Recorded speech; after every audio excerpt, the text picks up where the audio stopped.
আসসালামু আলাইকুম। সাব্বির সাব্বির সাব্বির এই মানুষটারে কেউ থামাও, এই মানুষটারে কেউ পারফর্ম করার দরকার নেই। কেননা সে যদি পারফর্ম করে আফসোসটা দিন শেষে আমাকেই পারবে। কেননা পারফর্ম করে কি জাতীয় দলে আসতে পারবে?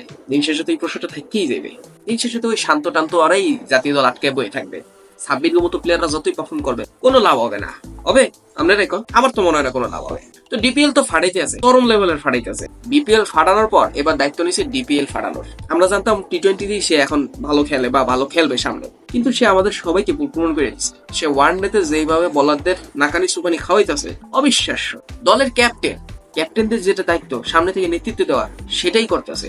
ম্যাচ উইনিং ইনিংস খেলতেছে রে ভাই। 43 বলে 53 রানের একটা ম্যাচ উইনিং ইনিংস খেলছে একটা ওয়ানডে ফরম্যাটে। 26 যেখানে ছিল 4টা ছক্কা। এইটারই কয় ক্যাপ্টেন, এটারই কয় প্লেয়ার। 26 যে কি একটা জিনিস সেটা আরো একটা প্রমাণ করে দিছে। যদিও তার প্রমাণ করার কিচ্ছু নেই, কিন্তু দিন শেষে যেটা বাংলাদেশ, এখানে তো প্রমাণ করতেই হয়। সাকিব আল হাসানের প্রমাণ করতে হইতো সবসময়, তো সাব্বির রহমানের তো প্রমাণ করতে হইবেই। আর অন্যদিকে আমাদের নাজমুল হোসেন শান্ত ডিপিএল এর মতো লিগেও সে রান পাইতে আছে, 51 বলে 20 রান করে, এরকম জঘন্য পারফর্ম করতেছে। আর ইনি নাকি জাতীয় দলের ক্যাপ্টেন। শরম লাগে তখন কোন নতুন বলার আইছে গরওয়া লিগে ডিপিএল এ, এক বল খেলতারে না আমাদের শান্ত ভাই, ইনি জাতীয় দলের ক্যাপ্টেন। মুখটা যে কই লুকাবো বুঝতে পাই না। আর অন্যদিকে সাব্বির রহমান দেখাইতেছে সে কি জিনিস। আমরা যারা 2012-13 সালের থেকে খেলা ফলো করি, আমরা তো জানি সাব্বির কি করতে পারে। সেটাই আরো একটা বার সে দেখাই দিতেছে। গত আসর গুলোতে সে দল পায় নাই, এইবার আসলে সে ক্যাপ্টেন। এটাকেই বলে কামব্যাক করা, এটারই বলে ফিরে আসা। কিভাবে ফিরে আসতে হয় সাব্বির দেখলে বোঝা যায় বা শিখা যায়। তো যারা হতাশ বা যারা হতাশ হয়ে যান, তারা সাব্বির দেখেন, হতাশা দূর হয়ে যাবে। কিন্তু দিন শেষে আফসোস বা প্রশ্ন থাকবে আমার একটাই, জাতীয় দলে কি ফিরতে পারবে? ধরেন সাব্বিরের মতো যারা প্লেয়ার, এদের হাতে যদি আমরা জাতীয় দলের দায়িত্বটা দিয়ে দিতে পারতাম, এদেরকে যদি কামব্যাক করার একটা সুযোগ করে দিতে পারতাম, আজকে আমাদের দলটা কই থাকতো? শুধু সাব্বিরের মতো কত প্লেয়ার আছে, সাব্বির, মুসাদ্দেক, নাসির, রুবেল, মার্শাল আইয়ুব, আরো কত প্লেয়ার আমরা নিজ হাতে নষ্ট করছি রে ভাই, বলার বাইরে।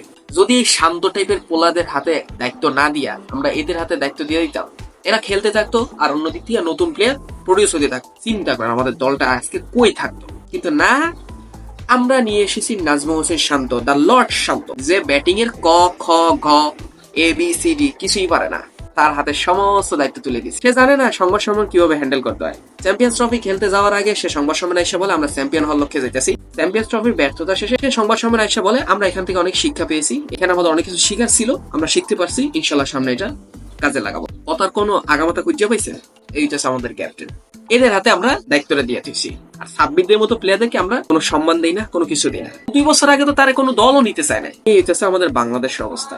যতদিন এরকম অবস্থা থাকবে, ক্রিকেটের উন্নতি দেখে লাভ নেবে, সোজা সাপটা কথা। তো দিন শেষে আমার একটাই চাওয়া থাকবে, সাব্বিরদের মতো যারা প্লেয়ার আছে বা সাব্বির রহমানের কাছে একটাই চাওয়া থাকবে, ফাড়ায় দেন ভাই। উচিত জবটা এমন ভাবে দেন ভাই, মনে একটা শান্তি পাই। কারণ আমরা যারা ওই যুগের থেকে খেলা দিই, আমরা জানি আপনারা কি করতে পারেন। জাতীয় দলে আসতে পারবেন কি পারবেন না, এটা পরের বিষয়। ফিরজা রাখিয়া দেন, এটাই শান্তি।